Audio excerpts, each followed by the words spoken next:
Welcome to Influential Entrepreneurs, bringing you interviews with elite business leaders and experts, sharing tips and strategies for elevating your business to the next level. Here's your host, Mike Saunders. Hello and welcome to this episode of Influential Entrepreneurs. This is Mike Saunders, the Authority Positioning Coach.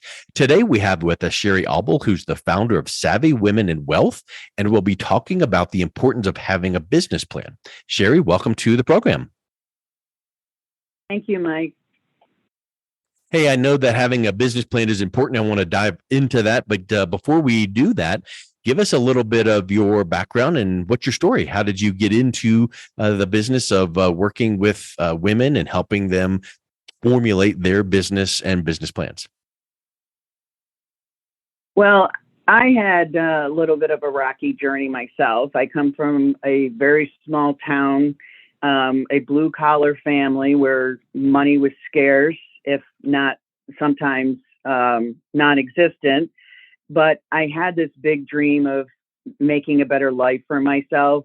And I was blessed with the characteristics of perseverance, determination, and resilience. And so I pushed my way through life, learning as much as I could, and made it all the way to Wall Street in New York City, and also have worked for some of the top Fortune 500 companies. And then I also built a business from the ground up as a financial advisor, building a financial advisory practice up to a $25 million portfolio. But it wasn't always an easy ride. There were rough patches along the way, and I learned a lot from them. And that's what I'm trying to pass along now to women entrepreneurs. Yeah, that's an interesting point that you make there, which is if you had said, I hit the ball out of the park and everything I touched turned to gold, and now I'm going to teach people the same thing, that would make people feel suspect, because it's like people learn from mistakes. People learn from having harder times. And when you can learn and pick yourself up and improve and improve processes, that's who I want to learn from. Exactly. And that's actually how I learned. I learned from teachers, and not every teacher did everything right. And they had setbacks. I learned from their setbacks. I learned from my setbacks. And now I'm trying to put together a good program that actually helps women entrepreneurs to get through some of those, and so they can avoid them altogether. Yeah, that's awesome. So let's talk about the business plan. The importance of having a business plan is what we want to focus on. But I like to kind of take a step back and say, why don't we go ahead and define what makes a good business plan? And then we're going to talk about the importance of and how to use it. But what actually is a business plan? So basically, it's a working document. It's not a one and done. It's something that you're going to go back and tinker with and tweak here and there, but it basically lays out everything about your business, from your mission statement, your vision, your short-term, long-term goals, why you're in business, who you're selling to, financials. It encompasses everything you need to know about your business. And it's a great thing to refer back to when you're in the grind of doing your business, so that it can remind you of all these important aspects of doing business. It's easy to get caught up in the day to day and forget about why you're doing business and why you got into business to begin with. 100% kind of gives you a train track to run on, right? I mean, if you have, if you begin with the end in mind, as they say, Stephen Covey was famous for saying that, and you go, here's where I want my business to be. Well, then let's make the plan so that then you know what the step next quarter should be, next year should be, and even next week. Exactly. And, unfortunately, the statistics of new businesses are 1 in 5 won't make it past the first year, and 50% won't make it past the 5th year in business. The one that really caught my eye was 88% of women business owners never make it to 6 figures. That's why I've created this program. And 3 of the reasons that are cited in most of the studies that I've seen are number one, ineffective marketing, number two, lack of research, and number three, cash flow issues. That's all covered in the business plan. Well, let's unpack that a little bit and talk about those specifically regarding the importance of, because you heard the statement, cash is king. Well, cash flow, yeah, man, you hear the people on Shark Tank going, yeah, we did $1 million in revenue last year. And they're like, okay, what was your profit? Well, none. We were losing money. So cash flow is super important. Talk a little bit about the importance of cash flow and where that is dialed in the business plan. So one of the elements in your business plan will be your financial projections. And in those projections, you're looking at short-term and long-term financial forecasts that you're going to try to shoot for. That's how you can get your business to six figures to begin with. You put that end target on, and then you reverse engineer that back to what I have to do, not just monthly, but weekly and daily to hit my target goals. And as far as cash flow is concerned, you also want to make sure that you know what your business expenses are, having a budget for the business and knowing where you need to come in so that you're not overspending and then you find out way down the road that you don't have enough cash flow to keep the business going. By having this as part of your business plan, something you refer back to frequently, you're going to know and be able to spot those issues and take care of them right away so that you're not one of those statistics. You said something that I want to, if we could type this down, I would be underlining, putting in 24-point font and hitting bold, which is refer back to. Too many times people spend 6 months creating just the most perfect business plan and then they never refer back to it. Well, what good does that do at that point? Exactly. So when I was in business, I only had to go back quarterly as far as like really seeing, did I come in on the quarter? Did I meet all of my goals? What we refer to as our KPIs, our key performance indicators. We're going to want to know what those numbers are and how we're doing. So, because if you don't, how are you going to make yourself and improve your activities and so that you can make them the next time? But I've learned that quarterly is not enough. I've got to start looking at it monthly to really nail those down so I have time to make the necessary changes.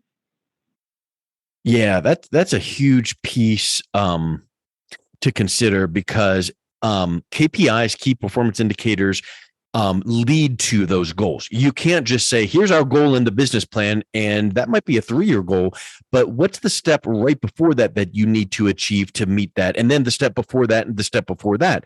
Well, if you look at a goal that's too big, you could feel overwhelmed and it might feel like I can never do that. But if you break it down to, let's just say monthly goals, well, I can focus on that, because that means that this week I need to do this. So having those key performance indicators in there are really, really a huge piece of that business plan, right?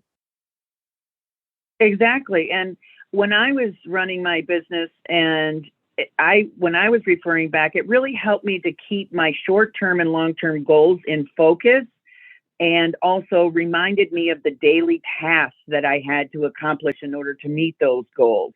And again, it also just reminded me during the tough times why I was in business to begin with and what my end goal was. So if someone is listening to this going, ooh, good points, I need to create a business plan, what are some of the common mistakes people make when creating a business plan? Because I know that you can probably go online to find a one-pager and go click done, but I think that there's some people, times they miss certain elements. What are some of those things that people should keep in mind? Well, I guess the top of the list would be do one to begin with. So apparently only about 41% of new business owners actually develop a business plan. So again, step one is even just putting one together. Also, but online, what I've noticed is there's various types of business plans. You got to pick the right one for your particular business. Some of it has too much and some of it doesn't have enough. And so picking one that really focuses in on your particular business and your business needs is important. But the biggest mistake is just not completing it, and maybe doing it too quickly, maybe just roughshotting it and abbreviating and just not going full out like this document matters. So in the end, if you need, like, say your business needs to apply for a business loan, this is the first thing a bank is going to ask for, and they're going to want it full out, best presentation, 100% done. And so do it that way, even if you never even apply for the loan.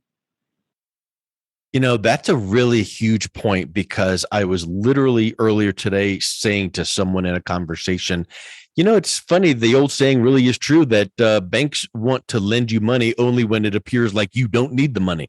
Well, you need to be in a good financial position. And one of the things that they're going to need for a business loan is show me your business plan. And if you don't confidently whip it out and put it on the desk and say, here it is, boy, you're already 9 steps behind the curveball right there. So getting it done, yes, that's a great point. But getting it done so that you're ready if and when you need to get funding. You might not think or need funding right this minute, but at the moment that it pops up that you need some business funding to expand or whatever the case is, that's not the time to start writing a business plan. Exactly right. Because it's not just for loans, and maybe you never even have to apply for a loan because you do so well in business and you bring the cash flow in, and that's great. But it's there if you need to. But it's not just for if you need to go to the bank. This is a working document that is going to benefit your business by leaps and bounds.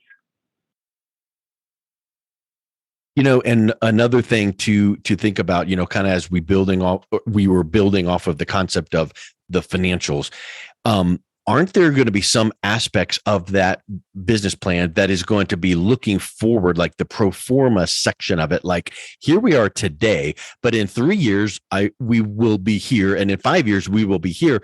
It kind of gives you those milestones to check your progress against. And if you're not close enough to them or meeting them, that becomes a red flag to say, we need to address this, right? Well, exactly right. And that's why I had said, back when I was, working at Merrill Lynch Global Wealth Management, we only needed to really review the plan quarterly. I just don't think that's enough. I think in order, and especially in today's very competitive and crowded marketplace, if you're not looking at where your business is monthly, even a few times a month, it's so easy to get off track. Time is going by so quickly that before you know it, the month is over and you're like, where did time go? How did my business do? This is a way to stay on track with that and still get those day-to-day activities done, but shoot for those milestones, as you said, and keep your business on track and keep it competitive. I know that I have personally created a business plan, and then an element of a business plan is the marketing plan. So that all of a sudden now they're nested up underneath each other. What is the length when you're working with people thinking about writing a business plan? I know that they can be as short as 1 page and as much as 30 pages. What are you advising people to consider regarding the length? Well, honestly, I think that 1 page is not enough. And 30 pages is too long. So I'm somewhere in the middle, but I think it's very much tied to what your business does, how many products and services you have. There are some essential elements. And yes, you spoke of one, which being your sales plan, your marketing plan, your branding plan. This all comes into play, and it's also all intertwined. One component speaks to another. The marketing is part of your branding and your selling. Your selling is part of your branding and marketing. But one thing that's really that I found, like, women entrepreneurs can sometimes get a little off track with is, what am I supposed to do this month for my marketing? Well, part of your business plan will lay that out. So it's not this big, okay, it's a new month, now what do we do? more like, okay, this is what we said we would target for the month of June. This is what we're going to focus on in July. And at least you know the framework of what you're working on with your marketing efforts for the whole year. You're not having to come up with things on the fly. It's all part of your plan. 100%. That's really a huge thing to consider. So, Sherry, I tell you, this has been really eye-opening and informative to learn the benefits of a properly structured business plan. What are some final thoughts? And if someone is interested in learning more and reaching out and connecting with you, what's the best way that they can do that? Well, I am starting a new program coming up shortly. It's the 5 pillars to 6 figures. My mission and goal is to help as many entrepreneurs get to that 6-figure mark in their first year so that they can be successful and become financially independent. So I'm going to be hosting shortly a masterclass coming up so that you can learn a little bit more about it. In the meantime, you can visit my website at savvywomenandwealth.com. And if you have any particular questions that I can help you answer, you can email me at savvywomenandwealth@gmail.com. Excellent. Well, Sherry, thank you so much for coming on today. It's been a real pleasure talking with you. Thank you, Mike. I appreciate it. You've been listening to Influential Entrepreneurs with Mike Saunders. To learn more about the resources mentioned on today's show or listen to past episodes, visit www.influentialentrepreneursradio.com.